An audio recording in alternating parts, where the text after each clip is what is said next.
అదే RTV app వార్తల్ని క్షణాల్లో చదివే అవకాశం ఉంటుంది. ఒక న్యూస్ పేపర్, ఒక టెలివిజన్ ఛానల్ మీ చేతుల్లో ఎప్పుడూ ఉంటాయి. బంగాళాఖాతంలో ఏర్పడిన అల్పపీడనం తీవ్ర అల్పపీడనంగా మారింది. ఈ నేపథ్యంలో రానున్న రోజుల్లో వాతావరణం ఏ విధంగా ఉండబోతుందని చెప్పి విశాఖ వాతావరణ కేంద్రం అధికారి శ్రీనివాస్ గారు మనతో పాటు ఉన్నారు. సార్ నమస్తే సార్. రానున్న రోజుల్లో వాతావరణం ఏ విధంగా ఉండబోతుంది?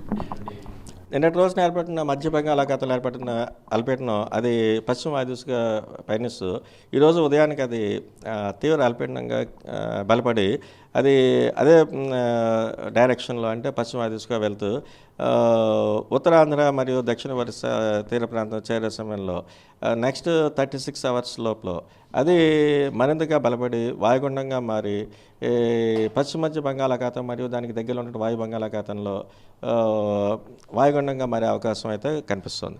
అలాగే ఇప్పుడు ఉన్నటువంటి ఈ అల్పపీడనం దృష్ట్యా మన కోస్తా జిల్లాల్లో ఒక మోస్తరు వర్షాలు విస్తారంగా వచ్చేటువంటి ఛాన్సెస్ అయితే కనిపిస్తున్నాయి.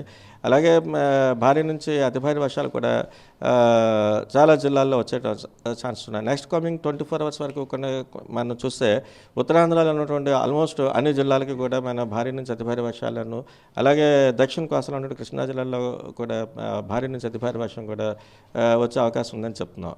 అలాగే నెక్స్ట్ దక్షిణ కోస్తాలో ఉన్నటువంటి మరికొన్ని జిల్లాలైనటువంటి పల్నాడు, గుంటూరు, ఎన్టీఆర్, ప్రకాశం ఈ జిల్లాల్లో కూడా 1-2 చోట్ల భారీ వర్షం కూడా వచ్చే ఛాన్స్ ఉంది.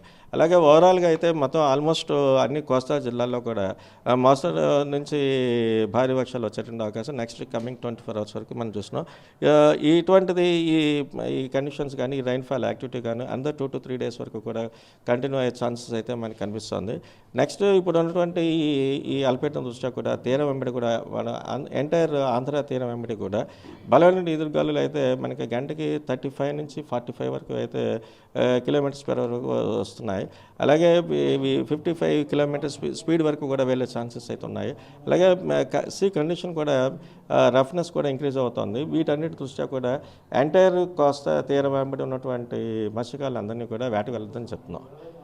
నెక్స్ట్ లాస్ట్ 24 అవర్స్లో కూడా మనం ఈ అల్పపీడనం ఏర్పడిన తర్వాత చూస్తే వైడ్ స్ప్రెడ్ రైన్స్ మనకి రాష్ట్రంలో అంటే పర్టికులర్లీ కోస్తా జిల్లాల వరకు అయితే మోస్తరు నుంచి ఒక భారీ వర్షం నమోదవడం జరిగింది. అత్యధికంగా అయితే కళింగపట్నంలో 8 సెంటీమీటర్లు, అలాగే నెక్స్ట్ గుడివాడ, రేపల్లె, మాచర్ల, బాపట్ల వీళ్ళు 4 సెంటీమీటర్ల వర్షపాతం కూడా నమోదైంది.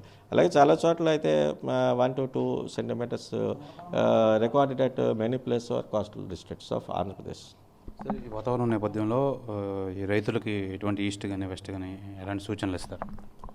ఇప్పుడైతే నెక్స్ట్ కమింగ్ 2 to 3 days వరకు కూడా మనం భారీ నుంచి అతి భారీ వర్షాలు వచ్చే ఛాన్సెస్ ఉన్నాయి కాబట్టి సంబంధిత అధికారుల ద్వారా తగు సూచనలు తీసుకోవాల్సిందిగా మనం రైతాంగం అంతటికీ కూడా మనం సూచనలు అయితే మనం జారీ చేస్తున్నాం. మన డిపార్ట్మెంట్ ద్వారా ఉన్నటువంటి ఈ అగ్రోమేట్ అడ్వైజరీ బులెటిన్స్ ద్వారా వాళ్ళకి మనం every Tuesday and Friday next మళ్ళీ వెనెవర్ ఈ హెవీ రైన్ఫాల్ వార్నింగ్స్ ఉన్నప్పుడు కూడా ఇంపాక్ట్ బేస్డ్ ఫోర్కాస్ట్ అని కూడా వాళ్ళకి మనం ఇష్యూస్ చేస్తున్నాం. ఈ వాయుగుండం అల్పపీడనం ప్రభావం ఇంకెన్ని రోజులు ఉండొచ్చు? దీని ప్రభావం మనకి ఒక 2 to 3 days వరకు మన జిల్లాల్లో కోస్తా జిల్లాల్లో కనిపించవచ్చు. ఈ అల్పపీడనం ప్రభావం రానున్న 2 రోజుల్లోనే తీవ్ర వాయుగుండంగా ఉండి ఈ తీవ్రమైన గాలులు అయితే వీస్తాయి. అందుకని మత్స్యకారులకు అయితే ప్రత్యేకంగా మేము చెప్పడం అయితే జరిగింది. అలాగే మరో 2 రోజులు అయితే ఈ వాతావరణం ఏ విధంగా ఉండే అవకాశం ఉంటుందని చెప్పి విశాఖ వాతావరణ కేంద్రం డైరెక్టర్ శ్రీనివాస్ అయితే తెలియజేస్తున్నారు. కెమెరామెన్ రమణకుమార్తో శివరామకృష్ణ, ఆర్టీవీ, విశాఖపట్నం నుంచి. మరిన్ని వీడియోస్ కోసం ఛానల్ ని సబ్స్క్రైబ్ చేయండి. లేటెస్ట్ అప్డేట్స్ కోసం వాట్సాప్ ఛానల్ ని ఫాలో చేయండి. అండ్ లింక్ డిస్క్రిప్షన్ లో ఉంది.